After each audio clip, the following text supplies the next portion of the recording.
So here we go.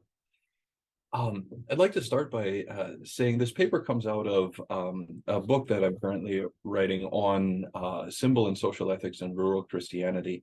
And where that's going has to do especially with the rural, obviously. But if you read the title of the paper and you thought we're going to talk specifically about digital factionalism and then sort of sprinkle some rural in, if you could invert that, that would be helpful. My location beyond the physical, I live in rural America, but my location theologically is doing theological work in rural Christianity, specifically rural American Christianity at this point. So what follows may resonate with other contexts, and it may not. And I'd be very open to having that conversation. One or two points about why we should care about the rural at all in the first place, and if you happen to be in the United States, why you should care about rural America at all. Two quick reasons for that, and then we'll dive in. Reason one is that the rural areas and small town areas of the United States tend to be overwhelmingly historically Christian, even currently, depending on which rural area in the United States you're looking at. Between 73 and 83% of those inhabiting those areas identify as Christian. So a massive amount of Christian symbolism and Christian participation. Couple that with the political power written into the American system for rural areas. Both the Senate and the Electoral College tend to disproportionately recognize power in rural and small town America. And when you temper that also with the fact that over the last 2 decades or so, perhaps more, close to 90, and in fact, in some of the areas, over 90% of rural counties in the United States voted to the political right. We have the coalescing of a massive amount of political power in a space that is significantly similar to itself around in religion or religious expression. Now, that doesn't mean that 90% of rural folks in the United States are to the political right or Christian. It simply means that as the counties get together and vote, that's where the power goes. And anytime you put politics and religion together in a way that can be honed into a particular direction socially, that warrants significant theological attention, I think. So that's what we do. All right, so that's why. Second, however, it's almost cliche at this point to talk about the rural-urban divide, if you like. The idea that the language doesn't function necessarily the same way, symbols don't function the same way in rural and non-rural contexts.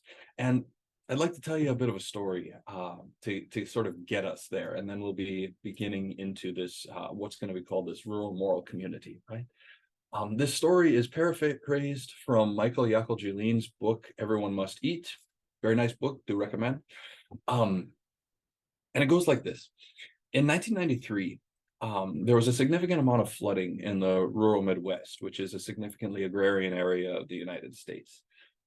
And for those who are outside the US, the 80s moving into the 90s was a really rough time for farmers in the United States. Lots and lots of people lost their family farm due to financial or other circumstances. So for about 15 years prior to 1993, significant economic distress in rural areas. And then we get the floods in 93. And as you might expect, some social action took place, but also some political action. An existing political lever was pulled to sort of help people keep the farm, if you like. It was called the 092 program. And in the 80s, it had been used to control farm surpluses, right? It was cheaper to pay farmers 92% of what their crops would have been worth and have them not farm them than it was to store those agricultural resources. And so the politicians at the time thought, well, great, we don't have to make any new legislation to help people keep the farm. We'll just repurpose this and say, if you've lost your crops in the floods here of 93, just apply for the participation in this 092 program. We'll pay you 92% of what they were worth. But, and this is the point of the story, friends, you have to plow them under. You have to plow them under because you have to zero them out. This is not, you can get something alongside of this. Now, for lots of folks, especially in the political sphere, this made perfect sense. because what's in the fields is economically worthless. Plow them under, get paid 92% of what they were worth, and life is good. But that's not what the actions symbolized for many in rural America. Jaakko Julien was a pastor at the time in southern Minnesota. And he says, I went out to talk to one of my parishioners, and he gave me the kind of story you might expect. Pastor, we've farmed this piece of land for 30 years. We always take what the good Lord gives us, good and bad, mostly good. This year, pretty bad. I can't take the aid payment. I can't plow it under. And he tells the story of another farmer in the area who had decided to take the aid payment, went out in his tractor, got in, started plowing his field under, and at the end of the first pass, got out of his tractor and he vomited. Now, here's my point. What made that possible? Yeah. Not why. We can come up with all kinds of explanations that make perfect social scientific sense. What actually made it possible? And for that, we're going to have to do a little bit of symbol and understanding what rural self-understandings in America are. And for that, I'm relying significantly on the work of Robert Wuthnow and a few others. Wuthnow argues that what is on your screen is pretty much the understanding of how social reality works in much of rural and small town United States. That is to say, they're organized into moral communities.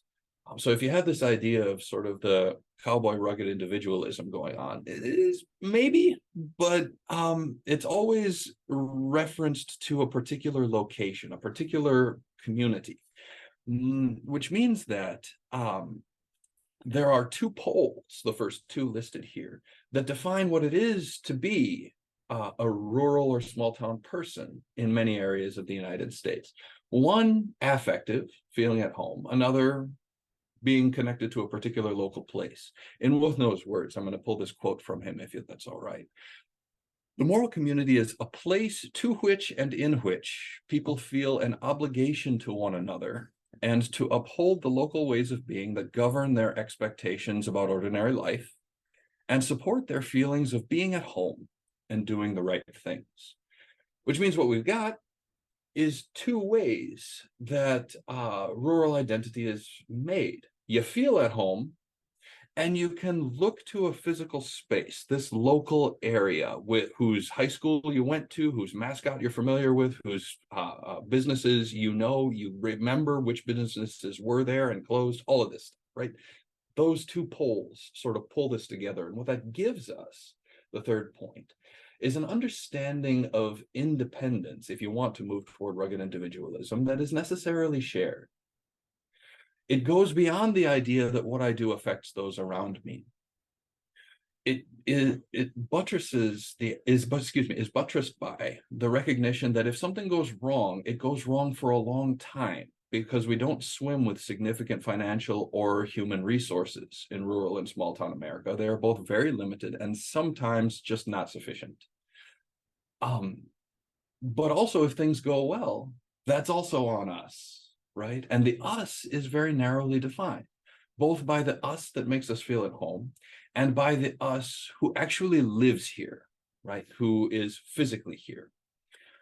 Now, you can sort of see where this may interface with some of the work that, for example, Ian brought in last time. It's the reason I asked a little bit about physical location. It's not that I want to say physical location is everything. It's that for certain contexts, physical location takes on a particular kind of importance. And rural and small town America is one of those. Okay, thanks. Second building block, symbol and social reality.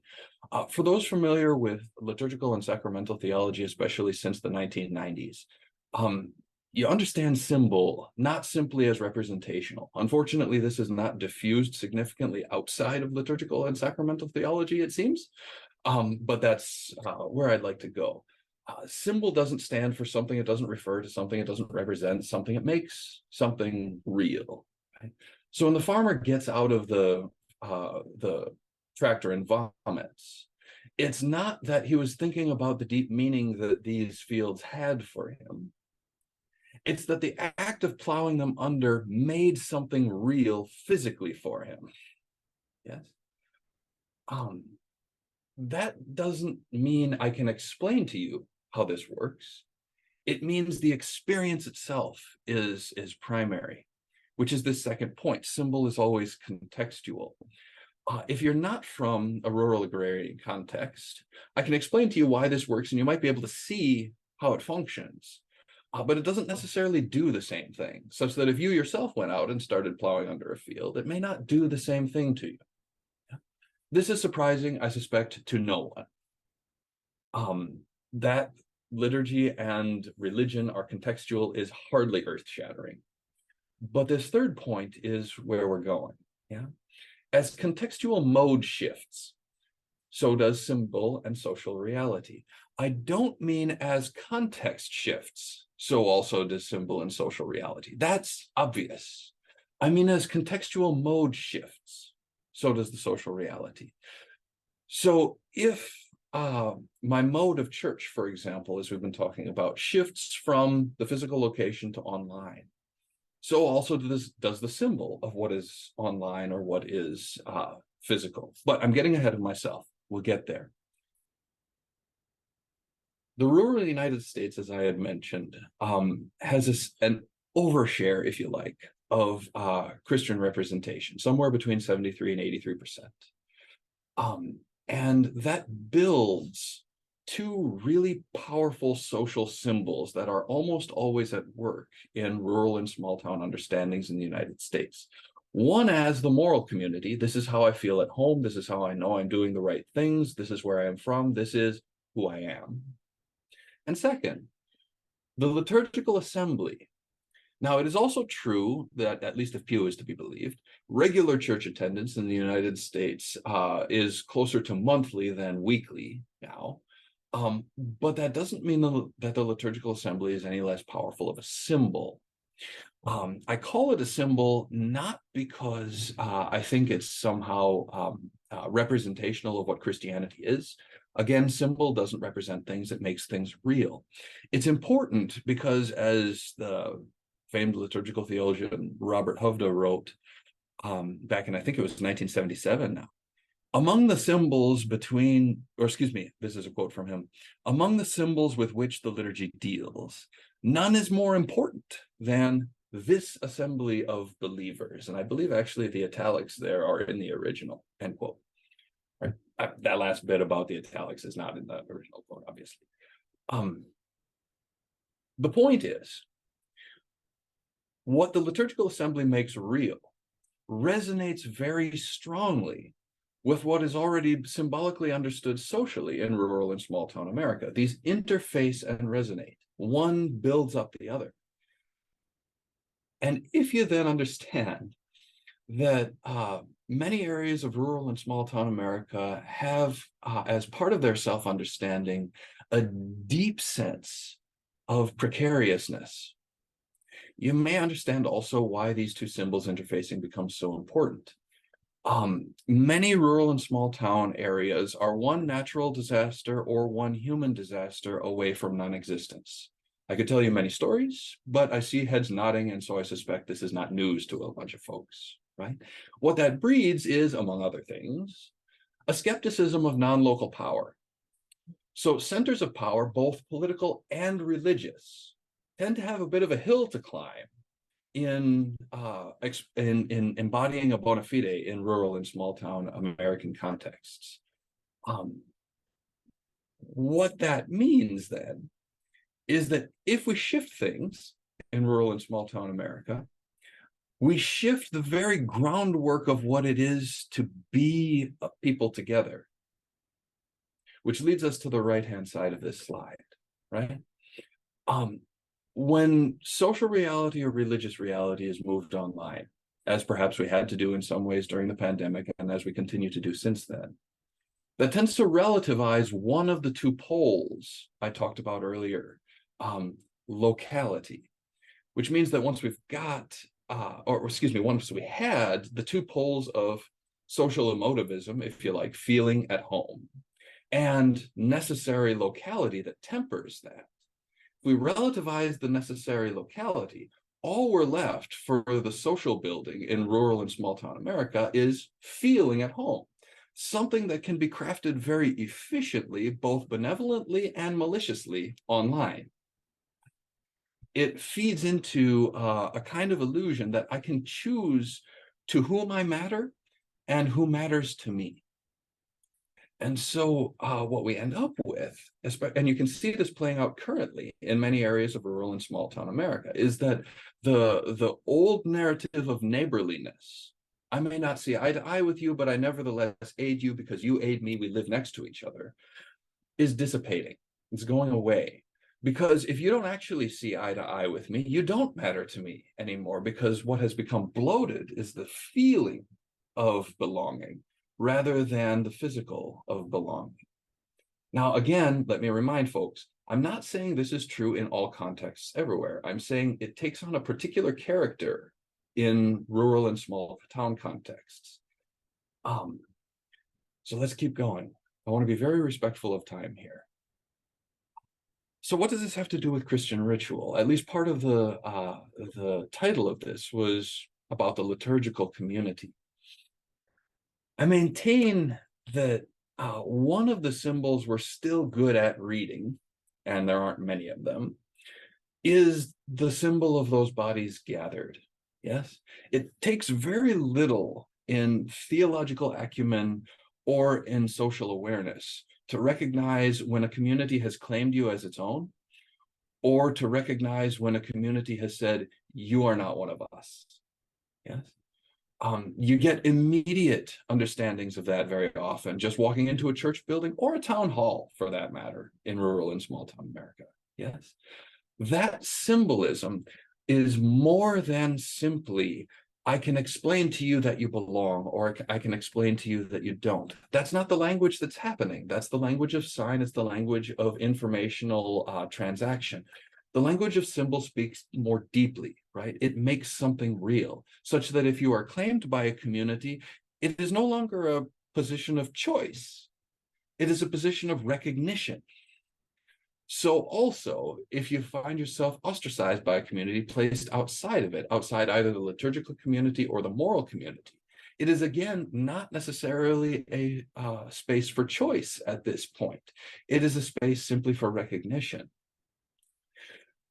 Online liturgy tends to symbolize differently, not lesser. Please do not understand me as coming at online church or online reality. I, in fact, don't have any significant problem with it unless it's done poorly. But heck, I have problems with embodied liturgy when it's done poorly as well.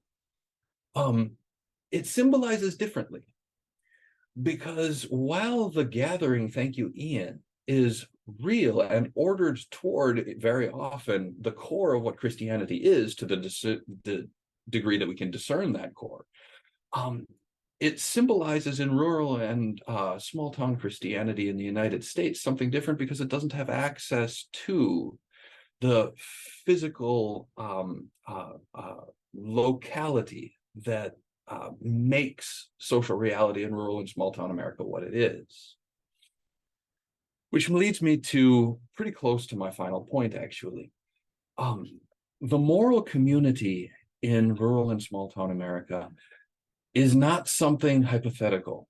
It's the way that rural and small town America has lived for a very long time and has been experienced as good to those who inhabit it. It doesn't mean it's easy, and it's certainly not without flaws, but it is experienced as the good life. Call it an aesthetic category if you wish, for those who are there, or at least for many who are there.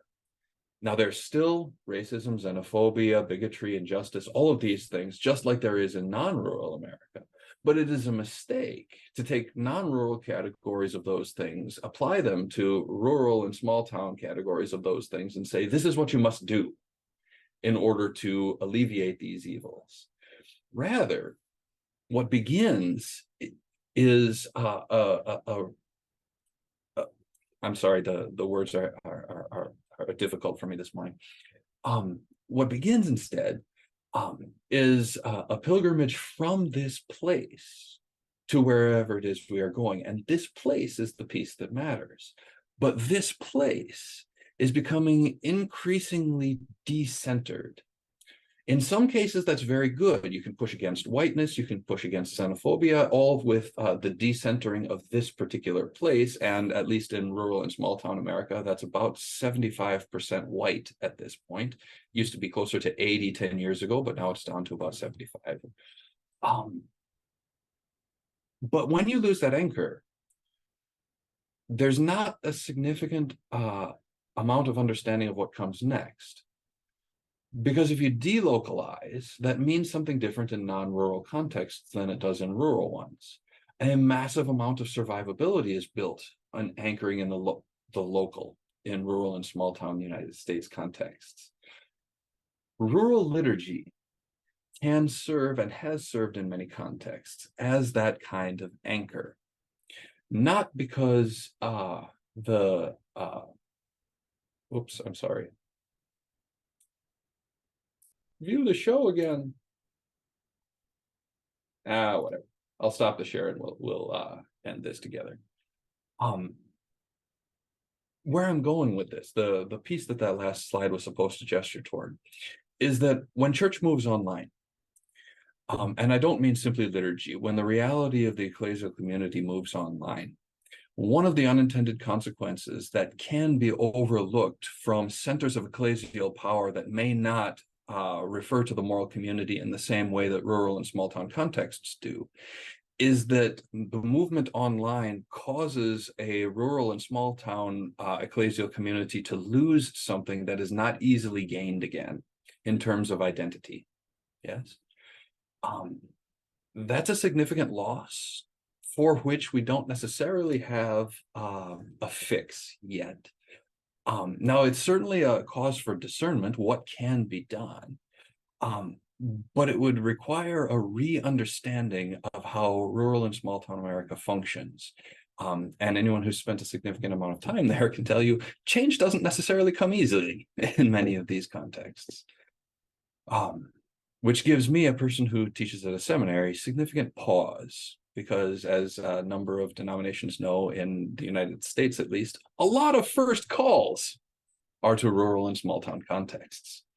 So thanks so much, everyone. I look forward to the conversation. If this left you in sort of a moment, that was kind of the point. So welcome to the conversation. It's good to have you. Thank you so much for your patience. I look forward to the next one as well.